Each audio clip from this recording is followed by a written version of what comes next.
भाई अगर तुम स्कोर कार्ड देखोगे तुम्हें जडेजा फेल नजर आएगा, लेकिन अगर तुम उस इंसान की सिचुएशन देखोगे, हमने ना शार्दुल को प्रॉपर यूज किया, अभी डे 4 खत्म हुआ है उसके बिहाफ पे बोल रहा हूं ना, हमने शार्दुल को अच्छे से यूज किया और जडेजा को भी हमने खराब कर लिया। मतलब जडेजा के साथ पहली पारी में भी ऐसा ही हुआ कि उसके साथ दूसरी तरफ से कोई खड़ा ही नहीं हुआ, और इस पारी में भी यही हुआ भाई लोगों। वो तो शुक्र है भगवान का, जाते जाते 2-3 वो मार गया अपना, एक आधा बाउंड्री बाउंड्री लगा गया, थोड़ा ठीक हो गया काम। आप लोगों को पता है इंग्लैंड की टीम ज्यादा मोटिवेटेड क्यों नजर आ रही है? पता है आप लोगों को? उसका एक ही कारण है कि इंग्लैंड की टीम ने एक ऐसा विकेट लिया है जो ना तो ऑस्ट्रेलिया ले पाती है, दुनिया की कोई भी टीम उसका विकेट नहीं ले पाती है, लेकिन आज इंग्लैंड ने विकेट ले लिया है। किसका? मोहम्मद सिराज होनियों का। हमारे डीएसपी साहब को दर्द बोचा भाई लोगों, बताओ यार, इस तरीके से कहानी चल रही है। इस वजह से इंग्लैंड की टीम ज्यादा मोटिवेटेड है। थैंक यू ऋषभ पंत और थैंक यू केएल राहुल लिखो भाई लोगों, क्योंकि अगर ये दोनों नहीं होते दूसरी पारी में, तो हम डे 4 पे ना, खत्म होने के बाद डे 5 शुरू होने से पहले हम खत्म हो चुके होते। बहुत ही शानदार पारी खेली, 137 रन बनाए हैं केएल राहुल ने, प्लस पहली पारी में बेहतरीन स्टार्ट दिया 42 रनों का, साथ में 91 रनों का स्टार्ट भी मिला टीम इंडिया को उन 42 रनों की मदद से। ऋषभ पंत ने एक ऐसा चमत्कार करा, ये चमत्कार ही होता है, ये रोज रोज होने वाली चीजें नहीं होती हैं।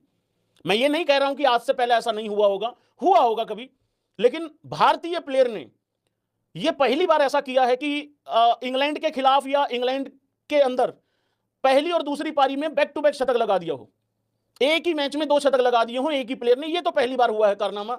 118 रन की पारी खेली ऋषभ पंत ने, बहुत ही लाजवाब यार भाई, तेज खेलना, पहले सेशन में रुक के खेलना था, विकेट हाथ में रखनी थी। कुछ लोगों को लगा इंडिया स्लो खेला है, स्लो नहीं खेला था, विकेट इन हैंड्स रखने थे, और उसके बाद बेहतरीन पारी, जबरदस्त तेज भी खेला है। उसके बाद देखो पहली पारी में करुण नायर के बल्ले से आता है 0, वहां पे भी कुछ इसी तरीके की सिचुएशन थी कि तुमसे सेंचुरी की डिमांड नहीं है, तुमसे सिर्फ 40-45 रन की डिमांड थी। मानते हो भाई लोगों? क्योंकि बाकी लोगों ने इतना अच्छा कर दिया था। आज भी जब तुम बल्लेबाजी करने आए हो, तुमसे फिर भी सेंचुरी की उम्मीद नहीं थी, और वहां रिक्वायरमेंट भी नहीं है सेंचुरी की, और उतना टाइम भी नहीं था। तुमसे एक सॉलिड 40-45 रन की पारी की रिक्वायरमेंट थी। मानते हो भाई लोगों? अब यहां पे होता क्या है, 20 रन आते हैं 54 बॉल में। भाई तुमने अब समय भी ले लिया, टाइम भी ले लिया, ना तो रुक पाए और ना ही जाके पेला पाली कर पाए, तो दोनों में से कुछ नहीं कर पाए। देखो पॉजिटिव क्या है, बिगेस्ट पॉजिटिव ये है कि इंडिया ने 500 लगाए हैं इस टेस्ट मैच में।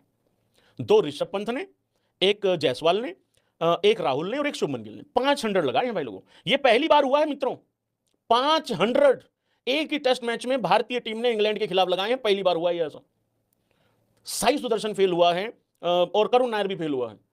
तो 5 मैचों के बाद जज करेंगे ना यार क्या होता क्या नहीं। तीनों रिजल्ट पॉसिबल है मित्रों। फिर से दोबारा इंडिया की जीत, इंग्लैंड की जीत और मैच ड्रॉ।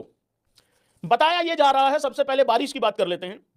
बताया यह जा रहा है कि बारिश के बहुत ज्यादा चांसेज हैं, बहुत ज्यादा तो नहीं लेकिन चांसेज हैं बारिश के, ठीक है, कि बारिश हो सकती है।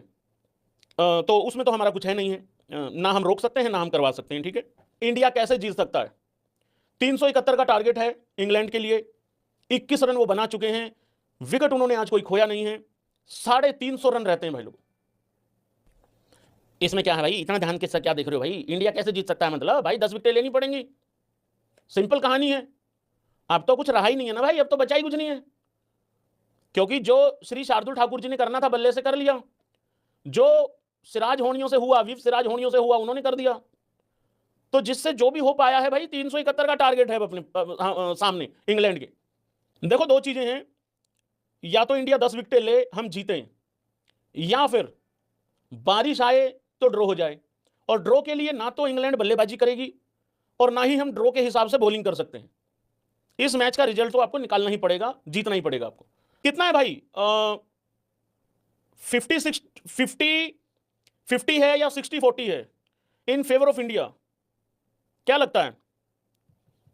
देखो अगर मैं पिच को देखूं, ऊपर नीचे भी हो रहा है बॉल, सारी चीजें, इस 6 ओवरों को भूल जाओ, इस 6 ओवरों में कुछ नहीं समझ में आएगा। इसमें ना तो बॉलर का रिदम होता है ना ही कुछ होता है। 55-45 ही है भाई ये match, in favour of India है। 55-45 है, इन फेवर ऑफ इंडिया है। आसान है नहीं है, 350 होता, बहुत बड़े स्कोर होते हैं। चलो एक फाइनल बात बोल दूं, इंडिया जीतेगा।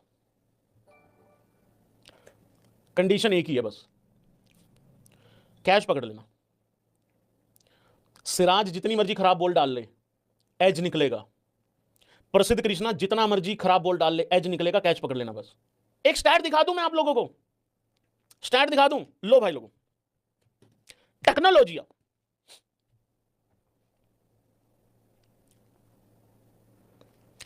350 प्लस टारगेट डिफेंड करते हुए टेस्ट में भारत 350 प्लस, 60 मैचों में 42 बार हम लोग जीते हैं, एक मैच में हम लोग पीले हैं, 16 ड्रॉ हुए हैं। तो हम लोगों को, मुझे नहीं लगता इंडिया ये मैच हार रही है। इंग्लैंड ये मैच कैसे जीत सकती है? सिंपल है, 350 रन बना लो, हमें पेल पाल दो, हमें हमारी जिंदगी बर्बाद कर दो, हमें जिंदा मत छोड़ो इंग्लैंडियो, तुम्हारी ऐसी की तैसी, शर्म नहीं आती तुमको इंग्लैंडियो हैं? अबे 371 रन की कोई इज्जत विज्जत होती है कि नहीं होती है? थोड़ा घबराना होता है, डरना होता है। तुम्हारी जगह कोई भी टीम होती, कंफर्टेबली सोते हम लोग आज।